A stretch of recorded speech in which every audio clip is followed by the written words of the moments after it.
Hello everyone. तो एक बार फिर से स्वागत है आपका अपने यूट्यूब चैनल विद्यापीठ ट्यूशन क्लासेस में। तो लास्ट लेक्चर में हमने पढ़ा था वेक्टर के बारे में और आज हम पढ़ेंगे क्या डॉट प्रोडक्ट ऑफ वेक्टर। और दो ही लेक्चर बचते हैं, एक डॉट प्रोडक्ट का और एक क्रॉस प्रोडक्ट का। तो डॉट प्रोडक्ट का लेक्चर ये होगा और क्रॉस प्रोडक्ट का लेक्चर अगला होगा। तो उसके बाद हमारा वेक्टर खत्म हो जाएगा, फिर हम स्टार्ट करवाएंगे एनएलएम। तो आज हम पढ़ेंगे multiplication of A vector. Multiplication of vector में क्या होगा हमारे पास, एक तो होगा डॉट प्रोडक्ट, ठीक है, और एक होगा क्या क्रॉस प्रोडक्ट।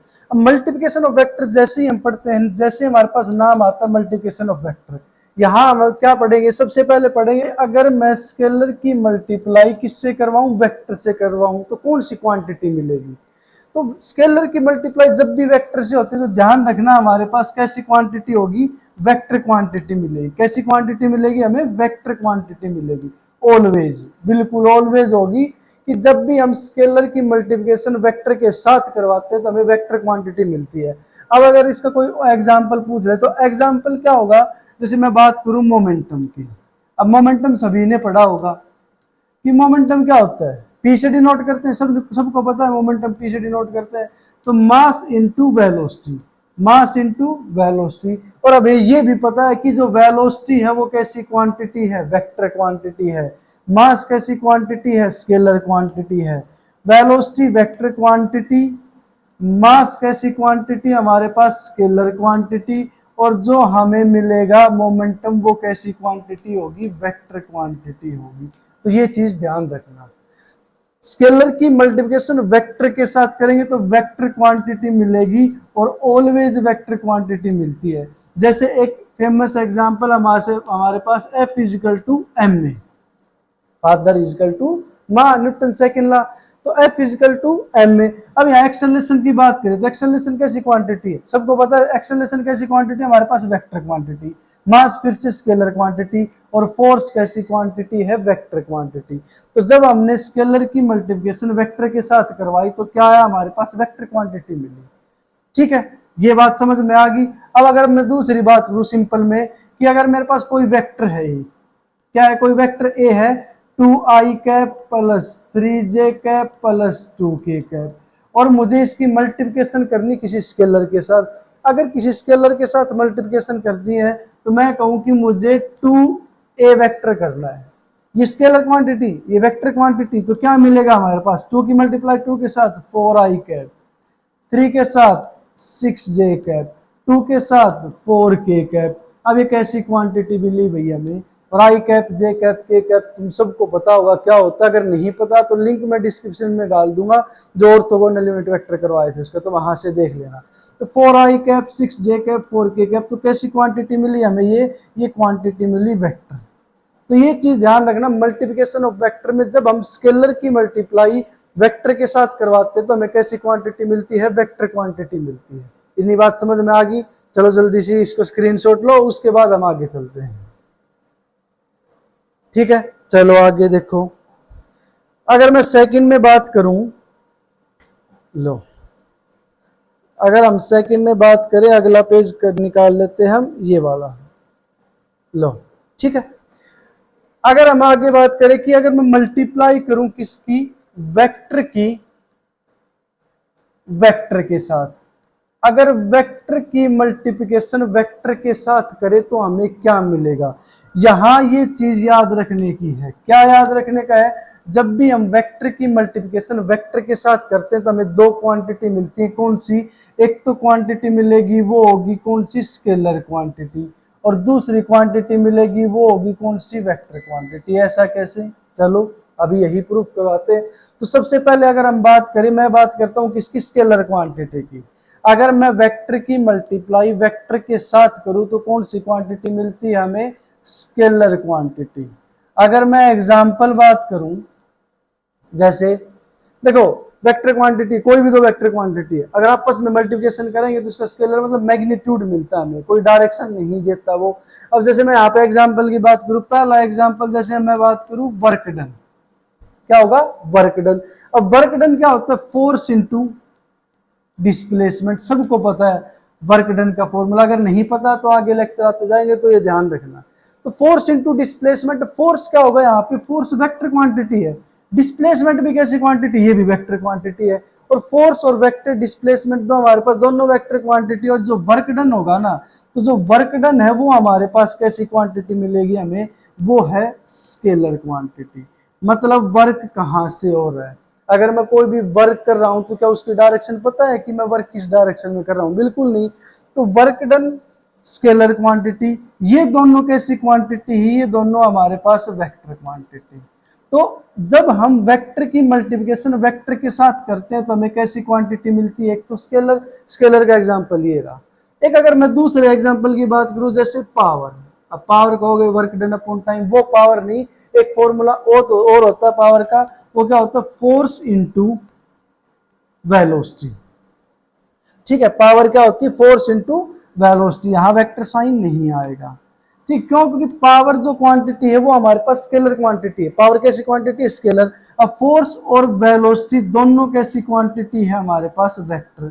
और जब दोनों वेक्टर का मल्टीप्लिकेशन करते हैं तो क्या आता है, हमें क्या मिलता है, एक स्केलर क्वांटिटी मिलती है। यही बात अभी तक मैंने कही है, पहला क्लियर है।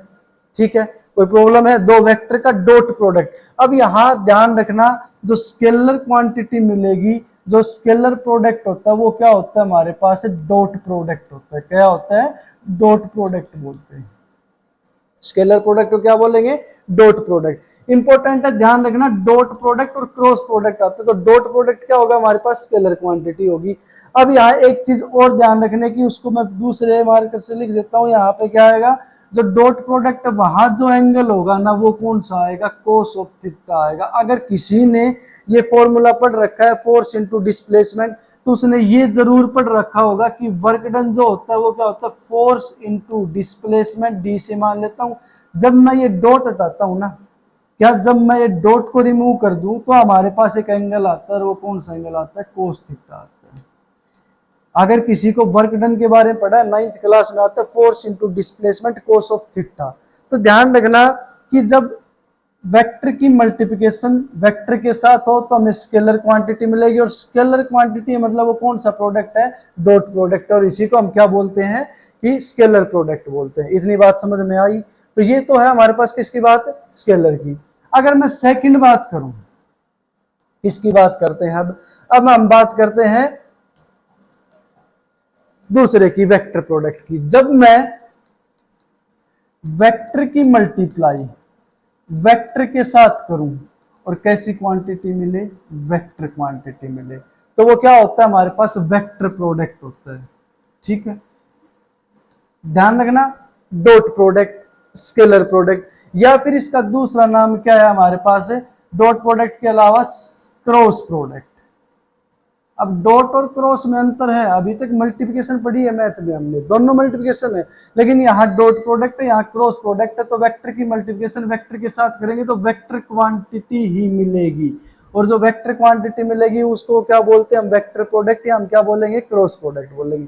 अब यहाँ एग्जाम्पल की बात करें, जैसे मैं बात करता हूँ टॉर्क। टॉर्क क्या है, जब कोई चीज रोटेशन करती है, कोई भी चीज क्या और रोटेशन करे, तो वहां पे हम तो एक तो बात करते हैं कि फोर्स की, कि लीनियर में बात करें तो हम क्या होगा, फोर्स लगेगा। टॉर्क क्या, कोई भी चीज रोटेशन करती है तो वहां पे force into perpendicular distance, perpendicular displacement, ये होगा। डिस्प्लेसमेंट फिर से वेक्टर क्वांटिटी। क्या होता है टॉर्क का formula, force into perpendicular displacement. यहां ध्यान रखना कौन सा प्रोडक्ट आता है, यहाँ पे आता है हमारे पास क्रॉस प्रोडक्ट। ये क्या है, क्रॉस प्रोडक्ट। और यहां अगर मैं बात करूं तो ये क्या हमारे पास है, डॉट प्रोडक्ट। तो फोर्स वेक्टर सबको पता है, डिस्प्लेसमेंट वेक्टर यहां भी पता है हमें। और जब हम टॉर्क की बात करेंगे तो टॉर्क भी कैसी क्वांटिटी होगी, ये भी होगी वेक्टर क्वांटिटी। ये क्या है हमारे पास, टॉर्क क्या होता है, टॉर्क होता है। ठीक है, रोटेशन होता है, ये आगे रोटेशन वाले पार्ट में आ जाएगा। Torque force into perpendicular displacement. अब यहां ध्यान रखना, जब क्रॉस प्रोडक्ट हटाएंगे ना, तो क्रॉस प्रोडक्ट हटाएंगे तो कौन सा एंगल आएगा, साइन थीटा एंगल आएगा। ध्यान रखना, जब डॉट प्रोडक्ट हटता है तो डॉट प्रोडक्ट हटेगा तो कौन सा आएगा, कोस थीटा एंगल आएगा। जब क्रॉस प्रोडक्ट हटेगा तो कौन सा एंगल आएगा, साइन थीटा एंगल आएगा। तो यही हमारे पास वेक्टर की जो मल्टीप्लिकेशन ऑफ वेक्टर में जब हम बात करेंगे किसकी, स्केलर प्रोडक्ट की। स्केलर प्रोडक्ट मतलब कौन सा प्रोडक्ट है, डॉट प्रोडक्ट है। डॉट प्रोडक्ट मतलब cos theta angle. Vector product में क्या आएगा, वेक्टर की मल्टीप्लिकेशन वेक्टर के साथ करेंगे तो क्या आएगी हमारे पास, क्रॉस प्रोडक्ट बोलते हैं उसको, और ये हमारे पास क्या साइन थीटा एंगल आएगा। तो ये बात समझ में आ गई, ठीक है। अब आगे देखो, स्क्रीनशॉट लो फटाफट।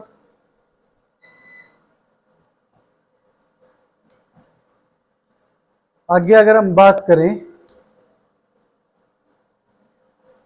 अब हम बात करेंगे डॉट प्रोडक्ट स्केलर प्रोडक्ट है, ठीक है। अभी अभी बताया क्या होता है कि A vector dot B vector पूछ रखा हो किसी ने, क्या होता है। तो यहाँ पे एक फॉर्मूला होता है, और सबसे ज्यादा इंपॉर्टेंट फॉर्मूला डॉट प्रोडक्ट है, कि A vector dot B vector को अगर मैं लिखना चाहूं तो कैसे लिखूंगा, कि अगर कोई वेक्टर ए है, एक वेक्टर बी है, तो उसको क्या लिख सकते हैं हम, ए का मैग्नीट्यूड, बी का मैग्नीट्यूड, डॉट हटता है तो कौन सा आता है, एंगल कोस ऑफ थीटा। और ये मोस्ट इंपोर्टेंट फॉर्मूला है, आगे यूज होगा जब हम एंगल की बात करेंगे, कि A vector dot B vector. तो यहाँ पे क्या आएगा हमारे पास, A vector dot B vector, dot हटाएंगे तो कोस थीटा, तो ए का मैग्नीट्यूड, बी का मैग्नीट्यूड, कोस ऑफ थीटा। ध्यान रखना सिर्फ हमें क्या मिलेगा यहाँ पे, मैग्नीट्यूड ही मिलेगा, डायरेक्शन नहीं मिलेगी। क्या होगा, डायरेक्शन जब हम बात करेंगे तो हमें नहीं मिलेगी, सिर्फ मैग्नीट्यूड मिलेगा। मैग्नीट्यूड क्यों मिलेगा, तो मैंने बताया था कि जब हम किसी वेक्टर के साथ मल्टीप्लिकेशन करते हैं तो हमें एक स्केलर क्वांटिटी मिलती है। स्केलर का मतलब क्या, वहां डायरेक्शन नहीं होती, सिर्फ क्या होता है, मैग्नीट्यूड मिलता है। तो ये है हमारे पास इसका फॉर्मूला, ध्यान रखना जब भी डॉट प्रोडक्ट की बात करेगा, ठीक है। तो ये क्या आएगा हमारे पास, ये फॉर्मूला आता है, और यहां से हम कई चीजें निकाल सकते हैं। एक तो डॉट प्रोडक्ट हो गया इनका, एक अगर एंगल पूछ रखा हो कोस ऑफ थीटा तो हम एंगल भी निकाल सकते हैं। एंगल की हम बाद में बात करेंगे, पहले यहां तक देखना है, ठीक है। ये फॉर्मूला लिखो और आगे देखते हैं। यहां आ जाओ, इंपॉर्टेंट है। जब हम बात करेंगे स्पेशल केस की, स्पेशल केस मतलब अभी अभी हमने एक फॉर्मूला पढ़ा है, ठीक है, ए का मैग्नीट्यूड, बी का मैग्नीट्यूड, कोस ऑफ थीटा। अब यहां हम बात करते हैं थीटा की, कि थीटा कितना हो। तो सबसे पहले अगर मैं बात करूं, अगर हमारे पास थीटा 0 डिग्री हो, ठीक है, तो हमने अभी क्या पढ़ा है कि A vector dot B vector किसके इक्वल, ए का मैग्नीट्यूड, बी का मैग्नीट्यूड, कोस ऑफ थीटा। अब कोस थीटा कितना है, 0 डिग्री। उस कोस 0 की वैल्यू कितनी होती है, ट्रिग्नोमेट्री में हमने पढ़ रखा है कि कोस 0 की वैल्यू कितनी होती है, 1 होती है। तो कोस 0 की वैल्यू 1, तो क्या बचेगा हमारे पास, हमारे पास बचेगा ए वेक्टर डॉट बी वेक्टर किसके इक्वल, ए का मैग्नीट्यूड, बी का मैग्नीट्यूड, कोस 0 की वैल्यू 1, तो 1 से मल्टीप्लाई करेंगे तो हमारे पास आंसर आएगा ये। और ये चीज ध्यान रखना कि यहाँ पे जो डॉट प्रोडक्ट मिलेगा वो हमें कैसी वैल्यू देगा, मैक्सिमम वैल्यू होगी कोस की।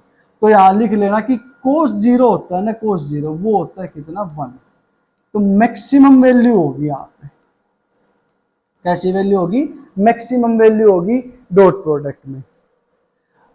आगे बात करें क्या, थीटा 180 डिग्री हो। देखो अगर थीटा 180 डिग्री है, 180 है, तो एंगल निकालना है, एंगल निकालना है तो हमारे पास ये आते हैं किसमें, ट्रिग्नोमेट्री। जब हम स्टार्टिंग में पढ़ते हैं, जब डिफरेंशिएशन इंटीग्रेशन पढ़ते हैं, एंगल के बारे में पढ़ते हैं, तो मैथमेटिकल जो टूल्स होते हैं वो पढ़ते हैं, उसमें आता है थीटा 180। अब यहाँ फिर से देखो कि A vector dot B vector, फिर से डॉट प्रोडक्ट करना, तो क्या आएगा हमारे पास, ए वेक्टर का मैग्नीट्यूड, बी का मैग्नीट्यूड, और कोस 180, और कोस 180 की वैल्यू कितनी होती है हमारे पास, -1 होती है। ध्यान रखो आगे हमेशा काम आएगी। तो इसका क्या आ जाएगा, ए वेक्टर डॉट बी वेक्टर कितना आ जाएगा, माइनस का ए वेक्टर और बी वेक्टर। तो ये चीज ध्यान रखना कि जब हम कोस 180 देखते हैं तो कोस 180 की वैल्यू होती है -1। तो ये हमारे पास मैक्सिमम है, मिनिमम, मैक्सिमम तो कितनी होगी, 1 होती है, तो ये कैसी वैल्यू होगी, मिनिमम वैल्यू। तो डॉट प्रोडक्ट क्या आएगा हमारे पास, मिनिमम आएगा। तो सबसे मिनिमम मैग्नीट्यूड यहां आएगा इसमें। अब आगे बात करें, इंपॉर्टेंट है ये, बिल्कुल इंपॉर्टेंट है भैया हमारे पास, कि जब हम बात करें थीटा 0 डिग्री, थीटा 0 डिग्री का मतलब क्या है, थीटा 0 डिग्री का मतलब ये है कि जैसे ही हम डॉट प्रोडक्ट करें किसी दो वेक्टर का, फिर से वही करना है, ए का मैग्नीट्यूड, बी का मैग्नीट्यूड और कोस 90। अगर सभी को 0 डिग्री और 180 पता है तो कोस 90 भी पता होगा। कोस 90 कितना होता है हमारे पास, कोस 90 होता है 0।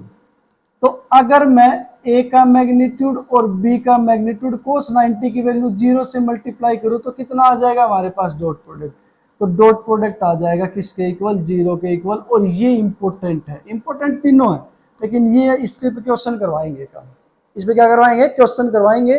तो 0 है, और यहां लिख लेना कि cos 90 की वैल्यू कितनी होती है, 0।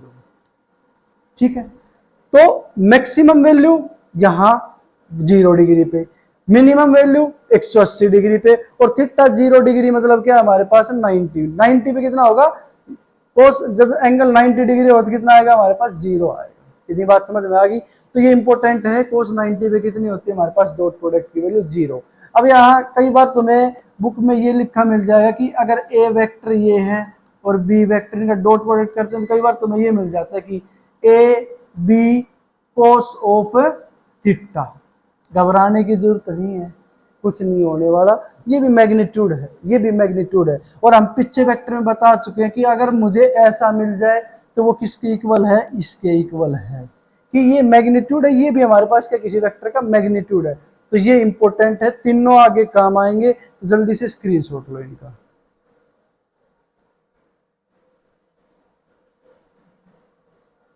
चलो अब आगे बढ़ते हैं, ठीक है, बढ़े आगे। आगे हम बढ़ते हैं, यहां आ जाते हैं, ये है हमारे पास क्वेश्चन आएगा, सिंपल सा क्वेश्चन है। हमने जब पिछली वीडियो में लास्ट क्वेश्चन किया था, और मैंने पिछली वीडियो में ये कहा था कि ये हमने पढ़ा नहीं है डॉट प्रोडक्ट, उसका कुछ बच्चों ने आंसर भी दिया था कमेंट सेक्शन में, सही आंसर था, लेकिन वही क्वेश्चन हमारे पास है, थोड़ा सा चेंज कर रखा है, वैल्यू चेंज कर रखी। देखो कि a particle move from position 2i cap plus 3j cap plus k cap, ठीक है, to 6i cap plus 5j cap plus k cap. उसके बाद यूनिफॉर्म फोर्स दे रखा है, यहां पे पोजीशन दे रखी है, और ये हमारे पास फोर्स देखा, वर्क डन बताना है। वर्क डन क्या होगा, वर्क डन अभी बताया था हमने फॉर्मूला, कि वर्क डन जो होगा क्या होगा, वर्क डन होगा हमारे पास फोर्स इनटू डिस्प्लेसमेंट। सिंपल सी बात है, फोर्स वेक्टर, ये भी वेक्टर, कैसी क्वांटिटी मिलेगी जब हम इनके मल्टीप्लिकेशन करेंगे, तो कैसी क्वांटिटी मिलेगी हमें, स्केलर क्वांटिटी मिलेगी। मैं एक बार डिस्प्लेसमेंट को किससे डिनोट कर देता हूं, मैं डिस्प्लेसमेंट को आर से लिख दूं, कोई प्रॉब्लम नहीं होनी चाहिए, क्यों, क्योंकि आर मिलेगा तुम्हें मोस्टली बुक में, तो आर हो जाएगा। अब क्या करना है, आर निकालना है हमें। तो हमें ये पता है जब हमें आर निकालना है तो पोजीशन कहां से कहां है, यहां से लेके यहां तक। तो फाइनल पोजीशन कौन सी हुई, फाइनल पोजीशन ये होगी 6i cap plus 5j cap plus k cap, कि यहां से लेके वहां तक गया है। तो अगर मैं करूं कि 6i cap plus 5j cap plus k cap, उसमें से माइनस करना है क्या, 2i cap plus 3j cap plus k cap. Minus सभी को आता होगा, नहीं आता, नहीं आता तो हम सिखाएंगे, हम किस लिए है, मैं सिखाऊंगा तुम्हें माइनस करना कैसे होता है। देखो यहाँ पे आ जाओ, 6 माइनस 2 कितना आएगा, 4i कैप, 5 माइनस 3 क्योंकि बाहर माइनस है, 5 माइनस 3 कितना, कितना 2j कैप, और k cap minus k cap 0। तो अगर 0 है तो सिंपल सी बात है, हम यहीं तक छोड़ देंगे, कोई प्रॉब्लम नहीं है, छोड़ दो भाई, अगर 0 आ रहा है k कैप की वैल्यू ही नहीं आ रही। अब यहाँ आ जाओ, फोर्स दे रखा है, ये डिस्प्लेसमेंट हमने निकाल ली है। अब फोर्स और डिस्प्लेसमेंट जब हमारे पास आ चुकी है तो वर्क क्यों नहीं आएगा, आएगा, आना पड़ेगा इसको, ऐसे कैसे नहीं आएगा। अब देखो फोर्स कितना है, ये रहा, कितना 4i cap plus 3j cap plus 2k cap, dot product करना है, कितना आएगा 4i cap plus 2j cap, ठीक है, 4i cap plus 2j cap, ये बात समझ में आई। अब डॉट प्रोडक्ट करना है, अब i कैप की i कैप के साथ, j कैप की j कैप के साथ, k कैप की k कैप के साथ। सर k कैप तो है ही नहीं, नहीं है तो हमें क्या मतलब है, हम भी छोड़ देंगे इसको। देखो 4 की 4 के साथ, अब यहाँ ध्यान रखना 4 की 4 के साथ होगी 16। अब i cap dot i cap भी होगा, यहाँ देखो क्या होगा, i cap dot i cap, एक थोड़ा सा बता देता हूँ, थोड़ा सेटिस्फाई इसको करके। तो i cap dot i cap क्या होगा हमारे पास, मैं इसको लिख सकता हूँ 16i कैप का स्क्वायर। जब भी हम बात करें किसकी, मैं यहां लिखवा दूं कि जब भी मैं बात करूं कि i cap dot i cap, तो वो कितना होगा हमारे पास 1 होगा। अगर मैं बात करूं j cap dot j cap तो कितना होगा 1 होगा। अगर मैं बात करूं k cap dot k cap तो कितना होगा 1 होगा। तो ये चीज दिमाग में घुसा लो कि ये वैल्यू हमारे पास 1 होती है। i cap dot i cap 1, j cap dot j cap 1, k cap dot k cap 1, क्यों होगा अब एक बार फिर से बता देता हूँ छोटी सी बात इसकी, कि जैसे ही मैं आई कैप की बात करूँ, आई कैप के साथ देखो आई कैप है एक्स डायरेक्शन में, ये हम पीछे बता चुके हैं, वो लेक्चर में डाल दूंगा डिस्क्रिप्शन में, ठीक है वीडियो। तो आई कैप क्या होगा, एक्स में, दूसरा आई कैप भी एक्स में, सेम डायरेक्शन है, और सेम डायरेक्शन है तो अगर दोनों हमारे पास सेम डायरेक्शन में है आई कैप और आई कैप, तो क्या होगा, एंगल कितना होगा 0 डिग्री, और कोस 0 की वैल्यू कितनी होती है, तो इसको क्या लिख सकता हूं मैं, आई स्क्वायर आई डॉट आई, क्या लिख सकता हूं मैं इसको, आई कैप डॉट आई कैप, और डॉट हटाएंगे तो कोस 0, और कोस 0 की वैल्यू कितनी होती है, कोस 0 की वैल्यू हमें सबको पता है 1 होती है, तो ये कितना आ जाएगा हमारे पास 1 के इक्वल आ जाएगा। आई स्क्वायर का कितनी होती है 1 होती है, यहाँ ध्यान रखना, Pie dot I 1, J dot J 1, के डॉट के 1, अगर पूछ ले कोई गलती से आई कैप डॉट जे कैप तो 0, ठीक है। उसके बाद अगर पूछ ले जे कैप डॉट, ये रेड कैसे होगा, जे कैप डॉट के कैप तो 0, मतलब एक वेक्टर है दूसरे वेक्टर अगर 90 डिग्री एंगल आ जाए, और 90 डिग्री एंगल कितना होता है हमारे पास 0 होता है, ध्यान रखना, तो ये चीज ध्यान रखना। अब आई की आई के साथ, जे की जे के साथ, तो ये बात समझ में आ गई होगी सभी को, तो ये मेरे हिसाब से करने की जरूरत है नहीं।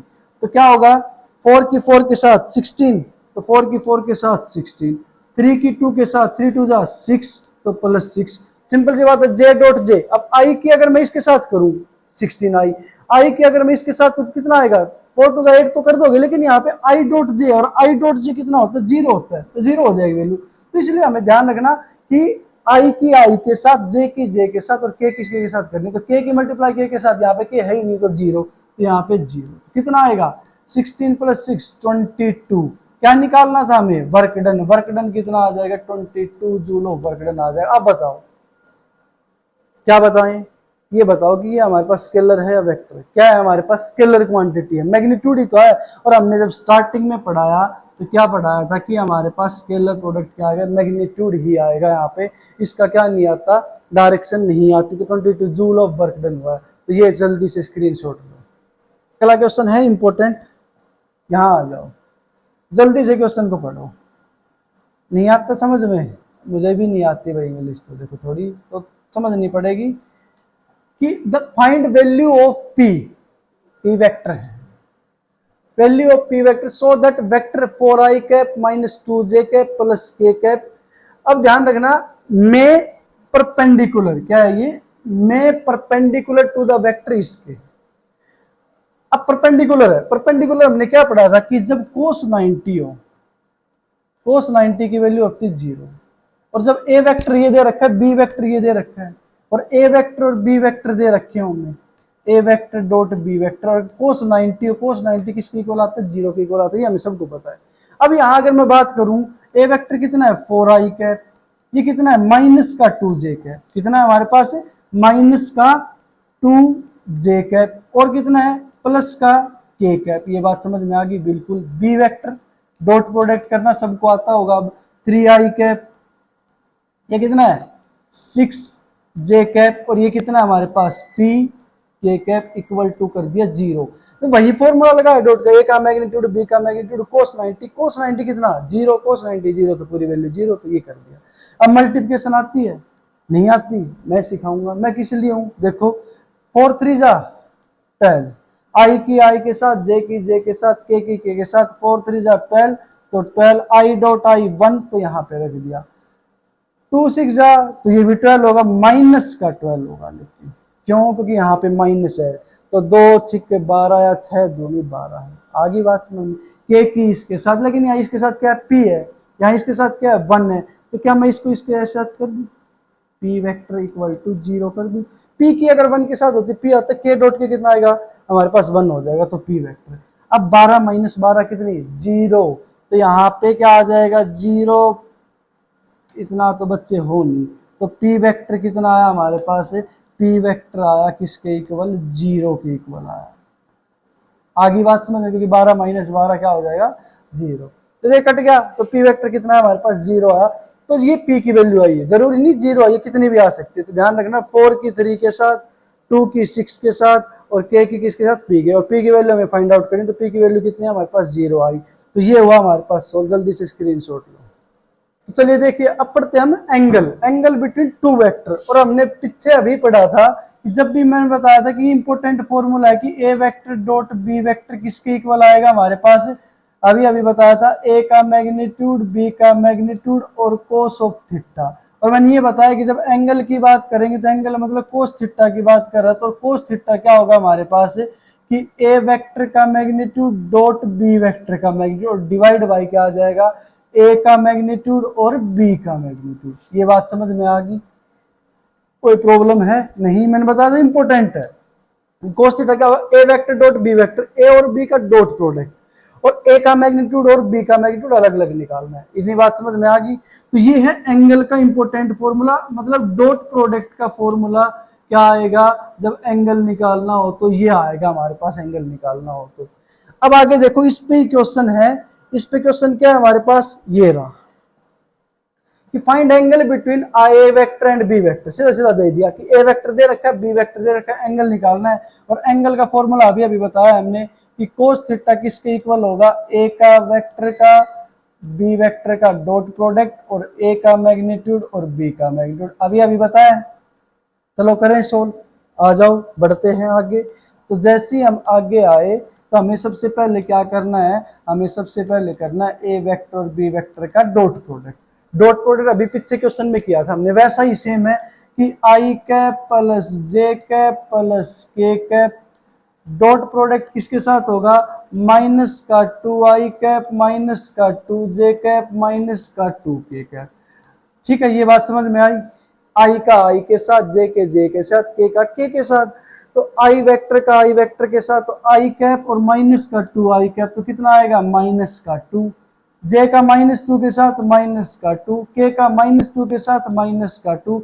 तो ए वेक्टर डॉट बी वेक्टर कितना आया हमारे पास, माइनस का 6 आया। ये बात समझ में आई? डॉट प्रोडक्ट दो वेक्टर का स्केलर है, -6 मिल गया। अब ए का मैग्नीट्यूड निकालना है। अब यहां ध्यान रखो, ए का मैग्नीट्यूड निकालेंगे ना, निकलवा रखा है हमने पीछे, इसका निकालना मैग्नीट्यूड, मतलब आई कैप प्लस जे कैप प्लस के कैप का चाहिए हमें मैग्नीट्यूड। तो ये एक बार मैग्नीट्यूड मैं यहां से हटा देता हूं क्योंकि मैग्नीट्यूड नहीं, ये वेक्टर है। अब इसका मैग्नीट्यूड निकालूं मैं, मतलब मैग्नीट्यूड करूं तो क्या आएगा, 1 का स्क्वायर प्लस 1 का स्क्वायर प्लस 1 का स्क्वायर। तो कितना आएगा हमारे पास, 1 का स्क्वायर प्लस 1 का स्क्वायर प्लस 1 का स्क्वायर।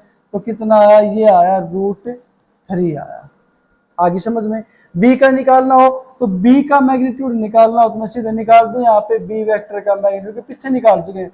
तो -2 का स्क्वायर तो कितना आएगा, -2 का स्क्वायर प्लस -2 का स्क्वायर प्लस -2 का स्क्वायर और उसका रूट। तो 2 का स्क्वायर 4, 2 का स्क्वायर 4 और 2 का स्क्वायर 4। तो ये आया कितना, 4 + 4 + 4 तो √12। इतनी बात समझ में आई? कोई प्रॉब्लम है? नहीं। अब ये सभी वैल्यू जो आई हैं हमारे पास, इन सभी वैल्यू को पुट कर दो इस फॉर्मूले में।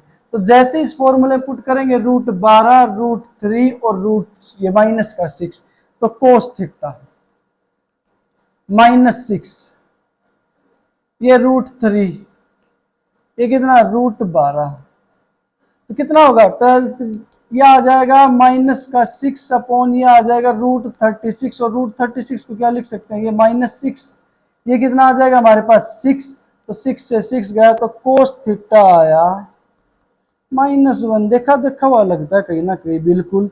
तो थीटा कितना हो जाएगा, इस साइड जाएगा तो कोस इनवर्स, ये कोस है, उस साइड जाएगा 1 है पावर, उस साइड -1 और उसका -1।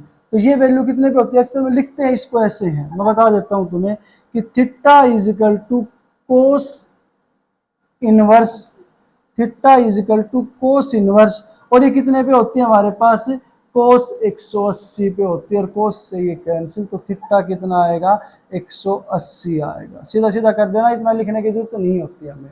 तो कितना आएगा थीटा 180। देखो दो वो वेक्टर हैं, दोनों के वेक्टर के बीच का एंगल निकालना है, तो दोनों का डॉट प्रोडक्ट करेंगे। डॉट प्रोडक्ट करने के बाद क्या किया हमने, एक का मैग्नीट्यूड निकाला, दूसरे का मैग्नीट्यूड निकाला, उसके बाद हमने क्या किया, इसका डॉट प्रोडक्ट करके यहाँ पे वैल्यू पुट कर दिया, ये एंगल आया।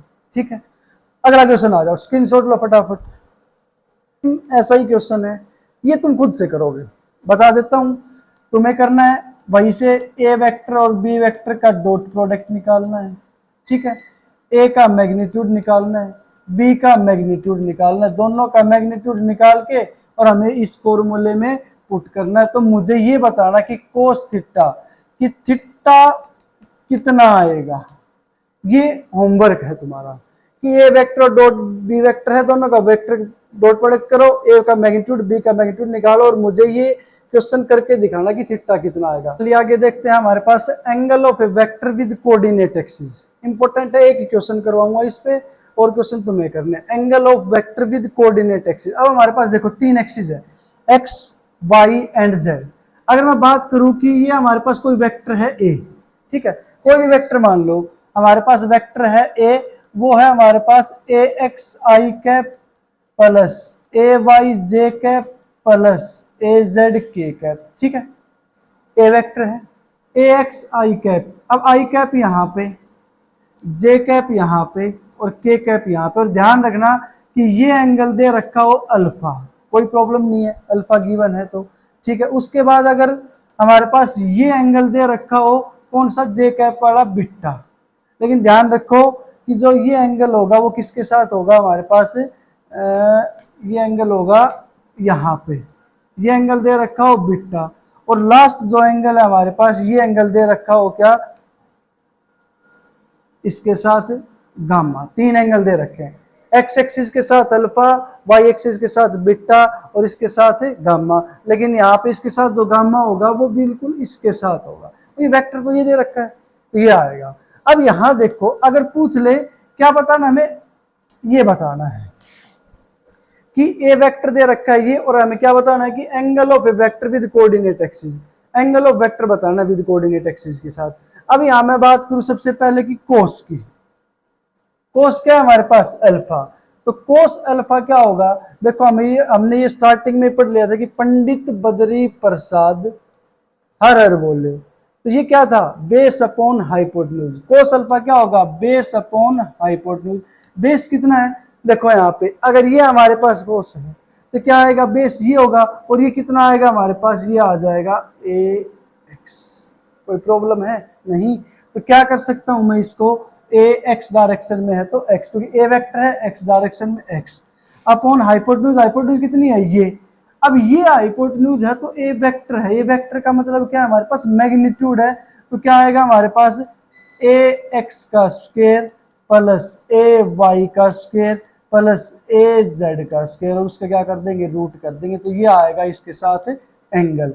सेम अगर अब मैं बात करूं किसके साथ, दूसरे के साथ, बिट्टा के साथ, कोस बिट्टा निकालना चाहूं, बेस अपॉन हाइपोटेन्यूज। बेस कितना होगा हमारे पास, ये क्या आ जाएगा ए वाई, तो बेस कितना होगा हमारे पास ए वाई, और हाइपोटेन्यूज फिर से भाई ए वेक्टर का मैग्नीट्यूड है फिर से, तो ए एक्स का स्क्वायर प्लस ए वाई का स्क्वायर प्लस ए जेड का स्क्वायर और उसका रूट, तो ये आंसर कोस बिट्टा। ऐसे हमारे पास कोस गामा होगा, किसके साथ होगा, ये होगा ए जेड के साथ, तो ए जेड अपॉन ए एक्स का स्क्वायर प्लस ए वाई का स्क्वायर प्लस ए जेड का स्क्वायर उसका रूट, तो वो आ जाएगा एंगल। कोऑर्डिनेट एक्सिस के साथ कोई एंगल दे रखा निकालना हो तो हमें। अब देखो इस पे क्वेश्चन है, क्वेश्चन क्या है, क्वेश्चन है ये कि कैलकुलेट एंगल ऑफ वेक्टर इसके साथ with X axis Y axis और जेड एक्सिस। अब यहाँ सिंपल सा क्वेश्चन है, अभी हमने जो फॉर्मूला पढ़ा था ना वही बताना है, क्या एंगल दे रखा। अब मैं मान लेता हूं कि ये हमारे पास ए वेक्टर है आई कैप प्लस जे कैप प्लस रूट टू के कैप, एक्स के साथ वाई के साथ जेड के साथ, मैं अल्फा बीटा का मान लूं, मान लो, तो कोस अल्फा क्या होगा, क्या था ए एक्स अपॉन ए एक्स का स्क्वायर प्लस ए वाई का स्क्वायर प्लस ए जेड का स्क्वायर उसका रूट, तो क्या आ जाएगा हमारे पास, ए एक्स कितना है 1 है, आई कैप नहीं लिखोगे, सिर्फ क्या लिखोगे 1 का स्क्वायर 1 प्लस जे कैप भी 1 है तो 1 का स्क्वायर 1 प्लस रूट 2 है तो रूट 2 का स्क्वायर कितना हो जाएगा 2 हो जाएगा, तो कितना आएगा हमारे पास 1 अपॉन 2 रूट 2 का स्क्वायर 2, तो 2 प्लस 2 कितना 4। ये बात समझ में आ गई, कोई प्रॉब्लम है। और इसका क्या है रूट, तो कितना आ जाएगा, तो हमारे पास आया कोस अल्फा 1/2। कोई प्रॉब्लम नहीं होनी चाहिए। और 1/2 फिर से वही करना जो पीछे क्या था, alpha is equal to cos inverse 1/2। और कोस इनवर्स 1/2 तुम्हें ये पता है कि 1/2 कितने पे वैल्यू होती है कोस की, सबको पता होगा। अगर नहीं पता तो यहाँ पे ध्यान रखना, अल्फा कितना आ जाएगा हमारे पास 60 डिग्री आ जाएगा, होगा। ये आया किसके साथ, एक्स के साथ, स्क्रीनशॉट लो, फिर हम करवाते हैं वाई के साथ। ठीक है, ले लिया स्क्रीनशॉट। अब देखो आगे, अगर मैं वाई के साथ करवाना चाहूं इसका, पीछे क्वेश्चन करना पड़ेगा भाई बैक हमें। चलो मैं यही पे रफ कर देता हूं इसको, ये कर दिया। अब वाई एक्सिस के साथ अगर हमें निकालना है तो वाई एक्सिस के कौन सा एंगल माना था, गामा मान लो, अल्फा मान लो, थीटा मान लो, मर्जी है। तो मैंने यहाँ पे बीटा मानना था तो मैं बीटा मान लेता हूँ, कोस बीटा निकालना है किसके साथ, वाई एक्सिस। मैं वाई की बात कर रहा हूँ, वाई में देखो यहाँ पे क्या है 1। फिर से अभी मैग्नीट्यूड हमने निकाला ही निकाला था, क्या आएगा 1 का स्क्वायर प्लस 1, 1 का स्क्वायर प्लस 1 प्लस √2 का स्क्वायर 2, तो कितना आ जाए इसका टोटल का रूट, तो कितना आ जाएगा 1/√4, तो फिर से 1/2। और हमें ये पता है बिट्टा भी कितना आएगा 60 डिग्री आएगा, तो प्रॉब्लम नहीं। अब बात करते हैं जेड की, जेड का हिंट दे देता हूँ, क्वेश्चन तुम्हें क्या करना है कमेंट सेक्शन में कमेंट करना है। ऊपर एक जेड है तो क्या आएगा हमारे पास ए जेड अपॉन फिर से यही, तो ए जेड कितना है हमारे पास √2 है, और नीचे 1 + 1 + 2 का रूट, और इसको सोल्व करना है। तो तुम्हें ये एंगल मुझे खुद बताना है कि कोस गामा था तो कोस गामा एंगल कितना होगा। स्क्रीनशॉट लो। चलो पहुंच जाते हैं अब हम अगले क्वेश्चन पे। हमारे पास ये आया, लास्ट टॉपिक है डॉट प्रोडक्ट का, component of B vector along A vector. Important है, लास्ट टॉपिक है। क्या बताना है, component of B vector along A vector. अब देखो पीछे जब हमने एक बार डायरेक्शन की बात की थी, क्या बताना है, कंपोनेंट ऑफ बी वेक्टर बताना है अलोंग ए वेक्टर। तो यहाँ देखो बी वेक्टर का कंपोनेंट, बी वेक्टर का component along A vector. A along का मतलब क्या है, यहाँ पे क्या बात कर रहे हैं, डायरेक्शन में बात करेंगे। बी वेक्टर है कोई भी तो किसकी डायरेक्शन में है, ए वेक्टर की डायरेक्शन में है। तो component of B vector along A vector कितना आएगा। क्या मैं एक यूनिट वेक्टर लिख दूं, सर अब ये यूनिट वेक्टर क्यों लिख दिया भाई, हमें ये पता है डायरेक्शन क्यों शो करता है, यूनिट वेक्टर शो करता है। कंपोनेंट ऑफ बी वेक्टर बताना ए वेक्टर की डायरेक्शन में, तो बी वेक्टर है एक ही डायरेक्शन में। और अब यहाँ पे मैं क्या लिख सकता हूँ, बी वेक्टर को क्या लिख सकता हूँ, देखो ए वेक्टर अपॉन ए का मैग्नीट्यूड, और ये आएगा डॉट प्रोडक्ट। आगे बात समझ में, बी वेक्टर का कंपोनेंट ए वेक्टर की डायरेक्शन में, तो ये आएगा formula B vector dot A vector upon A का मैग्नीट्यूड। अब देखो नहीं याद रहे तो कैसे याद रखना है, किसका कंपोनेंट बताना है, बी वेक्टर का, किसकी डायरेक्शन में, ए वेक्टर की। और हमें ये पता है कोस थीटा क्या होता है, ए वेक्टर डॉट बी वेक्टर, ए का मैग्नीट्यूड और बी का मैग्नीट्यूड। अब यहाँ सिंपल सी बात है कि बी वेक्टर बताना है ए वेक्टर की डायरेक्शन में, तो यहाँ पे बी वेक्टर बताना है, यहाँ पे कर देंगे कोस ऑफ थीटा। तो बी वेक्टर का कंपोनेंट चाहिए हमें, तो कोस थीटा कितना है हमारे पास, A vector dot B vector upon क्या आ जाएगा हमारे पास, ए का मैग्नीट्यूड और कितना, बी का मैग्नीट्यूड। ये बात समझ में आ गई, आगे होगी मेरे हिसाब से समझ में, कोई प्रॉब्लम नहीं है यहाँ पे, नहीं है ना। तो अब देखो यहाँ पे बी वेक्टर कंपोनेंट है तो मैग्नीट्यूड निकालना पड़ेगा, तो ये मैग्नीट्यूड से ये मैग्नीट्यूड कैंसिल, तो क्या बचेगा हमारे पास फिर से A vector dot B vector upon A का मैग्नीट्यूड, यही बचना, यही आंसर यहाँ पे होगा। कोई प्रॉब्लम नहीं है, जल्दी से उतारो, इसका क्वेश्चन करते हैं। अगर पूछ ले कि ए वेक्टर का मैग्नीट्यूड बताओ, ए वेक्टर का बताओ अलोंग बी वेक्टर, यहाँ ये भी लिख लो A vector along, component of A vector along B vector, तो क्या आएगा, ध्यान रखो जो जिसका भी यहाँ पे क्या सिंपल सा ए वेक्टर डॉट बी वेक्टर, ये तो ठीक है। ए वेक्टर का कंपोनेंट बताना है ना, किसके, बी वेक्टर, तो बी वेक्टर का क्या आ जाएगा नीचे मैग्नीट्यूड, बस बी वेक्टर का ए वेक्टर के अलोंग। तो ए वेक्टर एक कैप को क्या लिख सकते हैं, ये लिख सकते हो। तो ये ध्यान रखना जिसके अलोंग पूछ रहे हैं वही मैग्नीट्यूड नीचे लिखना है, किसके अलोंग पूछ रहे हैं उसी का मैग्नीट्यूड नीचे लिखना है। तो जिसके अलोंग पूछ रहे हैं उसी का मैग्नीट्यूड हमें नीचे लिखना, तो ये ध्यान रख लेना, स्क्रीनशॉट लो।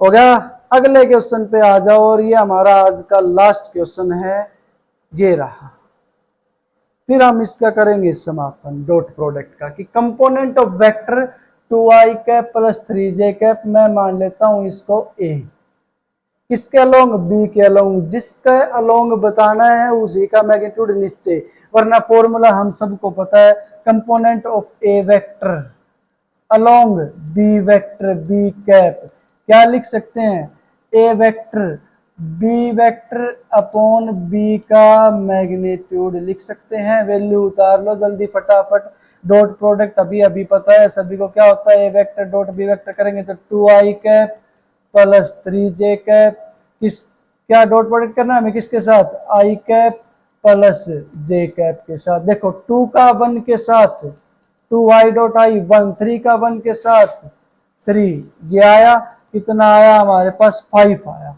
b का मैग्नीट्यूड निकाल ले, सिर्फ इसका मैग्नीट्यूड चाहिए, तो 1 का स्क्वायर प्लस 1 का स्क्वायर, उसका रूट कितना आएगा, रूट 2 आया, और ये वैल्यू पुट कर दो दोनों यहाँ पे, तो a vector dot b vector कितना आया 5, ये कितना है हमारे पास रूट 2, तो ये आया हमारे पास किसका कंपोनेंट, a वेक्टर का कंपोनेंट अलोंग b वेक्टर। आगे बात समझ में। अब थोड़ा सा उल्टा कर दें, पूछ ले क्या, यहीं पे करवा देते हैं कि b वेक्टर का कंपोनेंट बताओ अलोंग a वेक्टर की, कुछ नहीं है, सेम वैसा ही, या a का b के अलोंग था, b अब क्या है हमारे पास b का अलोंग a है, सिंपल सी बात है, b वेक्टर का कंपोनेंट अलोंग a वेक्टर के ये आ गया, ठीक है, ये फॉर्मूला आया। उसके बाद क्या करते हैं, b वेक्टर a क्या आएगा, तो a का वेक्टर और a का मैग्नीट्यूड, फिर से b डॉट a, अभी अभी बताया हमने, ये रहा, वही वैल्यू आएगी 5, a का मैग्नीट्यूड निकालना, अब a का मैग्नीट्यूड यहां से निकाल ले, क्या है पे निकाल दूं, बिल्कुल, 2i कैप 2 का स्क्वायर 4, 3 का स्क्वायर 9, और ये रूट 13। अब तुम सोचते हो सर ये किसी ने के कुछ बच्चे हैं जो नए आए होंगे, ये तो पिछली वीडियो देख लेना एक बार, हमारी पिछली वीडियो हमने मैग्नीट्यूड बता रखा है, तो 4 प्लस 9 कितना आएगा, रूट 13, तो ये आ जाएगा हमारे पास आंसर इसका रूट 13, कोई प्रॉब्लम नहीं, स्क्रीनशॉट लो।